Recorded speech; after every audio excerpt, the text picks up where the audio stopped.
everyone, welcome back to our channel Billion Education, where we aim to reach and teach billion population. So guys, आज chapter 1 है आपके 12th की biology का।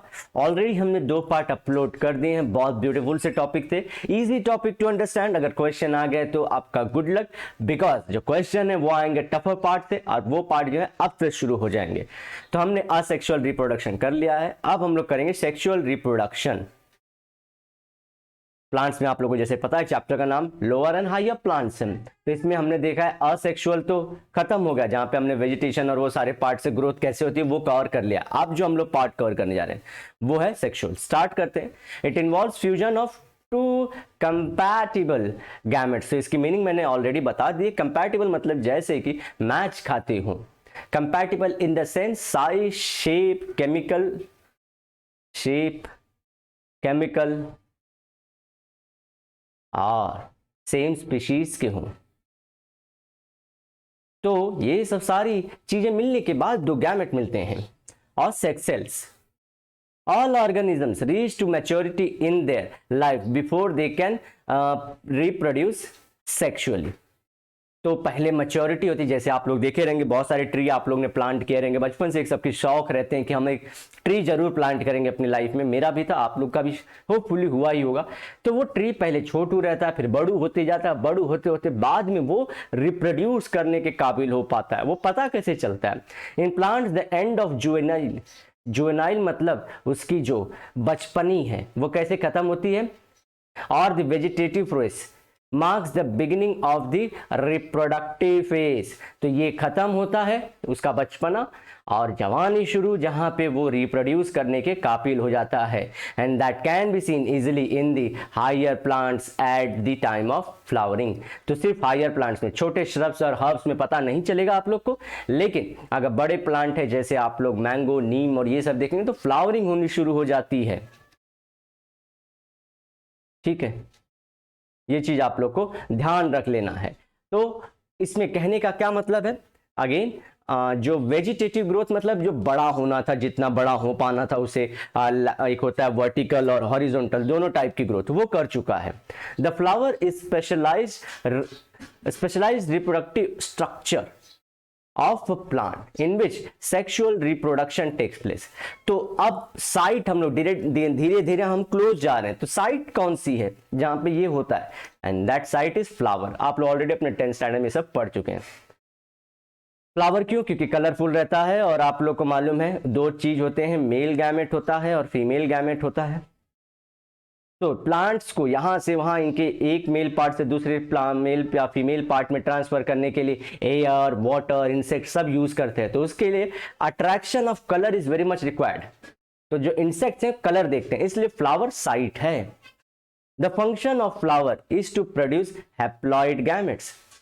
Haploid मतलब single cell, haploid N, और आप लोग जानते हो डिप्लॉइड मतलब 2N। ऑलरेडी ये सब चीजें पता होनी चाहिए। तो हैप्लॉइड गैमेट्स प्रोड्यूस करता है। फीमेल अलग होता है, मेल अलग होता है। Flower can produce both male as well as female, same. अच्छा, कई प्लांट जो रहते हैं वो खुद ही दोनों प्रोड्यूस करते हैं। एक ही फ्लावर में दोनों अवेलेबल हो सकते हैं, मेल भी और फीमेल भी। ये सब सारी चीजें याद रखना है आप लोग को। And to ensure that fertilisation will take place, typical flower consists of 4 different whorls. Whorls मतलब उनके parts, that is calyx, corolla, androecium and gynoecium. So calyx, corolla, तो ये सब चीजें आप लोगों को मालूम है। पेटल सेपल करके आप लोग याद रखते हो। Petals and sepals Hare colour के रहते हैं, और कलरफुल चीज जिसको मैं बोल रहा हूँ, जिसको देख के इंसेक्ट अट्रैक्ट होते हैं। एंड्रोशियम होता है मेल गैमेट, और गाइनोशियम होता है female gamete. Not damet, it's gamete. So, sexual reproduction involves 2 major events. पहला है meiosis और दूसरा है fusion of gametes. आप लोग ने 10th स्टैंडर्ड में पढ़ा था कि रिप्रोडक्शन टेक्स प्लेस जो होता है 2 चीज, एक होता था गैमेट के फॉर्मेशन और दूसरा था गैमेट्स फॉर्मेशन, और दूसरा था क्या आप लोग का फर्टिलाइजेशन। ये चीज आप लोग ने पढ़ी थी। तो फॉर्मेशन ऑफ गैमेट्स, तो यही चीज यहां पे बोल रहे हैं। ये मियोसिस बोल रहे हैं क्योंकि मियोसिस से क्या होगा, 2N से NN मिल जाएगा आप लोग को। होपफुली आप लोग समझ पाओगे सारी चीजों को। चलिए, माइटोसिस और मियोसिस जितना जल्दी हो सके आप लोग कर लीजिए, आप लोग के तो 10th स्टैंडर्ड में भी है, इसके बिना आप लोग का करियर आगे एग्जाम में नहीं है ना, कोई भी फील्ड में आप लोग को ये सब सारी चीजें अब पता होनी चाहिए। To form diploid zygote and the fusion of the gametes to form diploid, तो एन मिलके क्या बना देंगे आपके, n और प्लस n मिलके क्या होते हैं 2n, कैसे 2n दिखाता हूं आप लोग को, ये देखिए n ये होगा मेल का, ये होगा n फीमेल का, ये दोनों मर्ज होके क्या बना देंगे हमको, एक नई डिप्लॉइड जाइगोट 2n। होपफुली आप ये सब सारी चीजें जानते हो, इसे क्या बोलते हैं, फर्टिलाइजेशन और फ्यूजन ऑफ गैमेट्स। ये सब टर्मिनोलॉजी मैं क्यों यूज कर रहा हूं, मैं सिंपली ये सब चीजों को एक बार में बोल के निकल सकता हूं, लेकिन मैं चाहता हूं कि आप लोग ये सारी चीजें टर्मिनोलॉजी को समझते जाइए, ठीक है। और इसलिए मैं सारी चीजें बताते जा रहा हूं कि फ्लावर के अंदर मेल फीमेल होता है, समझिए एक ट्री का जो एक ट्री है और दूसरी ट्री है, पॉसिबल है कि इसके मेल पे इसका फीमेल का आ सकता है, या इसी के यही प्लांट की, ये जो हमारा प्लांट है इसी का फीमेल और मेल आपस में मिल जाए, सब पॉसिबल है, इसलिए दिमाग में क्लैरिटी रखना है इस चीज को। चलिए चलते हैं चैप्टर में। And production of genetically dissimilar offspring. Dissimilar क्यों, क्योंकि देखिए मैंने कलर से आप लोगों को दिखा दिया है, ये देखिए ये अलग कलर से, ये अलग कलर से, ये अलग कलर से प्रोड्यूस होगा, तो मेल अलग होगा, फीमेल अलग होगी, और उससे जो बच्चा पैदा होगा या जो ऑफस्प्रिंग आएगा वो भी अलग होगा। हमने जेनेटिकली सिमिलर भी देखा है, वह जो प्लांट प्रोड्यूस होगा जेनेटिकल सिमिलर होगा। कौन से इसमें, जी आंसर कर देता हूं, आप लोग अभी यूज टू नहीं हो, लेकिन मैं बताता हूं वेजिटेटिव ग्रोथ में।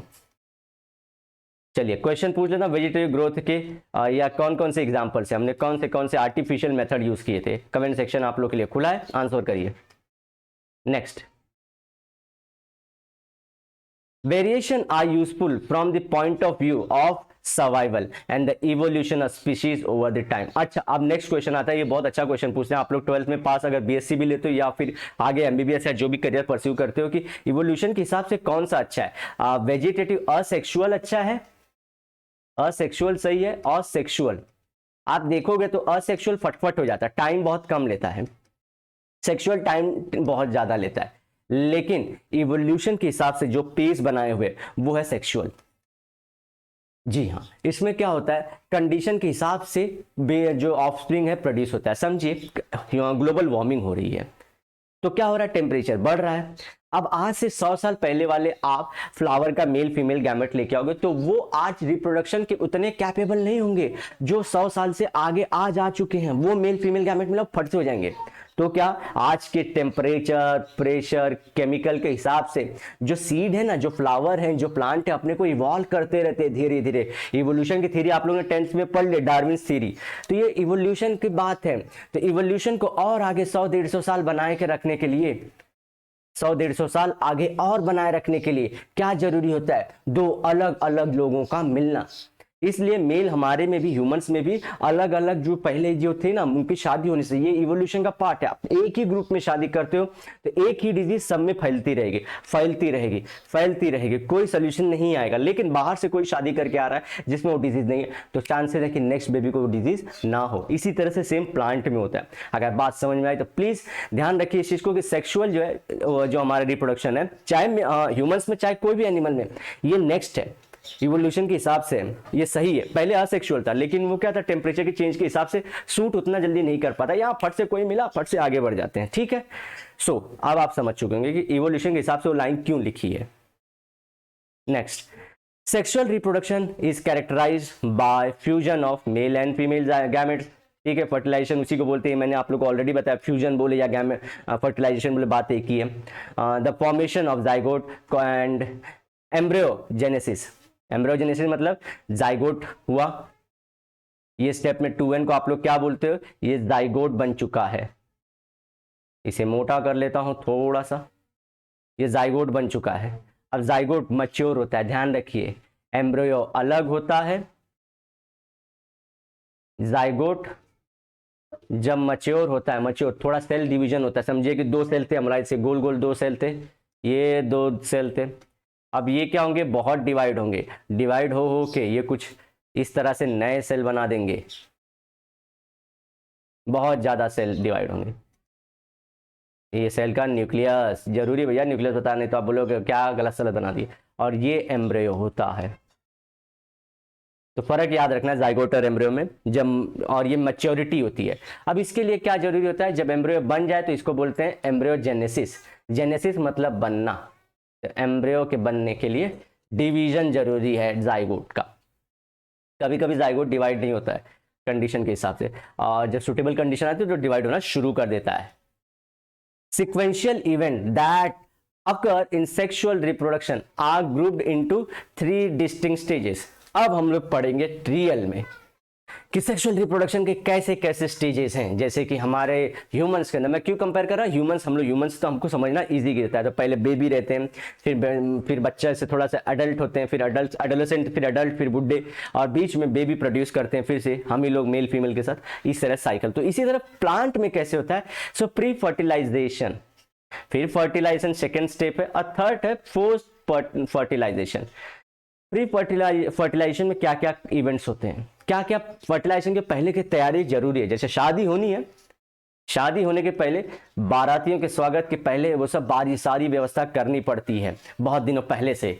उसके बाद शादी हो जाती है, शादी के बाद की भी बहुत सारी व्यवस्थाएं रहती हैं जो मेंटेन करनी पड़ती हैं, रिश्ते रिवाज सब मेंटेन करने पड़ते। इसी तरह से फर्टिलाइजेशन में बहुत पहले भी कुछ होना चाहिए, प्लांट के पास कुछ होना चाहिए जो वो कैपेबल हो पाए रिप्रोड्यूस करने, फिर फर्टिलाइजेशन होगा, फिर आगे और चीजें कुछ बनेंगी, वो सब हम जानेंगे।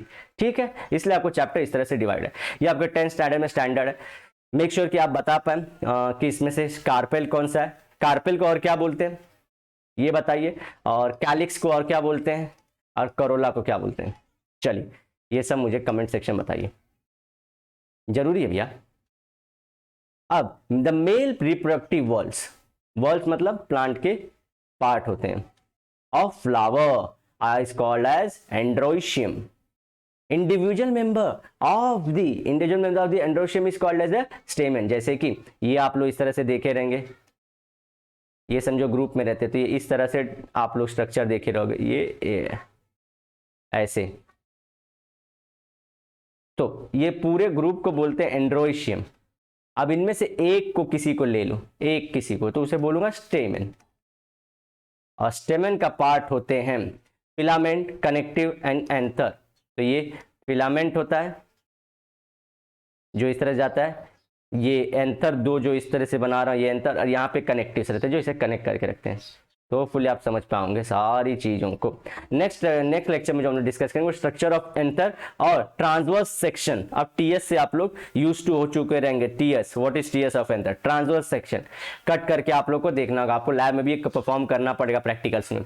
और उसके बाद हम लोग धीरे धीरे चैप्टर में आगे जाएंगे, और ये इंपॉर्टेंट है from the point of view of NEET exam, और जनरल आपको नॉलेज अवेयरनेस के लिए भी जरूरी है। और ये चीज अब आप बोलते हैं ना, अगर बीएससी भी कर रहे हो बायोलॉजी या बॉटनी या जूलॉजी से आप लोग बीएससी, ये सारी चीजें फिर आती हैं और टीचर आपके बहुत ज्यादा मजाक उड़ाएंगे अगर आपको ये सब सारी चीजें आती नहीं है। तो मेक श्योर आप अभी सीख लीजिए, समय से पहले जो जितना सीखेगा उतना ज्यादा आगे लाइफ में जाएगा। तो मिलते हैं नेक्स्ट लेक्चर में, till then bye bye, have a great and nice day ahead, sayonara. लेकिन वादे के साथ कि मिलूंगा दोबारा। मेक श्योर आप सब्सक्राइब करें, शेयर भी करिए इसे व्हाट्सएप, इंस्टाग्राम, टेलीग्राम पे। ठीक है, चलिए मिलते हैं, बाय।